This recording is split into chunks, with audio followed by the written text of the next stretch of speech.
Pour ne rien manquer, abonnez-vous maintenant.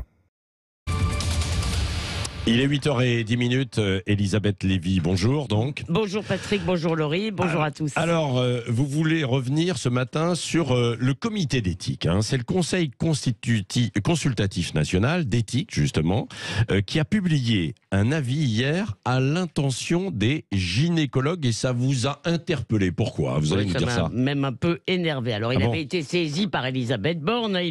Il publie donc l'avis 142 intitulé « Consentement et respect de la personne dans la pratique des examens gynécologiques et touchant à l'intimité ». Le CCNE s'inquiète donc de ce qui se passe dans le cabinet des gynécologues ou des sages-femmes. C'est aussi valable, par exemple, pour les urologues, pour les hommes. Alors, il ne parle pas de pratiques répréhensibles ou d'agressions sexuelles qui seraient commises par des gynécologues dans l'exercice de leurs fonctions, si on peut dire, mais du désagrément un peu banal que représente pour la plupart des gens l'examen de leur partie intime par un inconnu. Beaucoup ressentent de la gêne, de la honte, de l'embarras, de la vulnérabilité. Ça s'appelle la pudeur.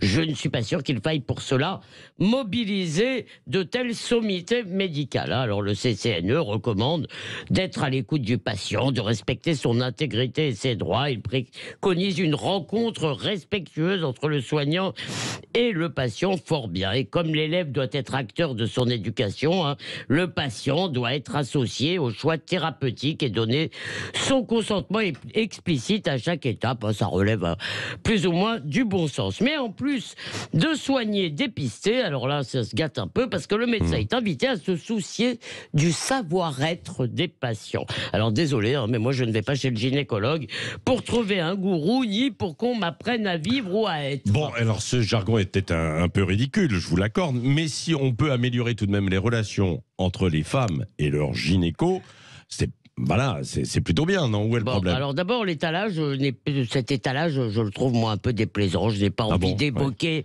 publiquement mes embarras corporels, qu'ils deviennent un sujet du débat public. Et je n'ai pas envie non plus d'entendre parler de ceux des autres. Ne pas tout savoir de ses contemporains, c'est un droit sacré.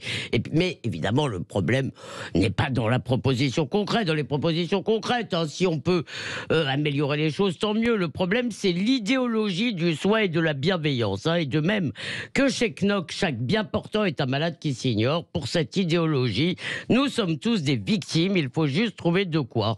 Toute situation banale de la vie peut être revisitée en pathologie. Toute relation humaine peut être analysée au prisme de la violence. Ainsi, une mauvaise note pourrait être qualifiée de violence académique et un examen vaginal de violence gynécologique. Alors, je ne veux pas que la collectivité s'occupe de mon être, qu'on me laisse me débrouiller avec mon être. Je ne veux pas qu'on m'épargne les petits ennuis de la vie, parce qu'à force d'être traités comme des êtres fragiles qui risquent de se casser au premier désagrément, nous finirons par être incapables d'affronter toute adversité. Je crois bien, cher Patrick, que c'est comme ça que les dodos ont disparu. Merci. Les doudous.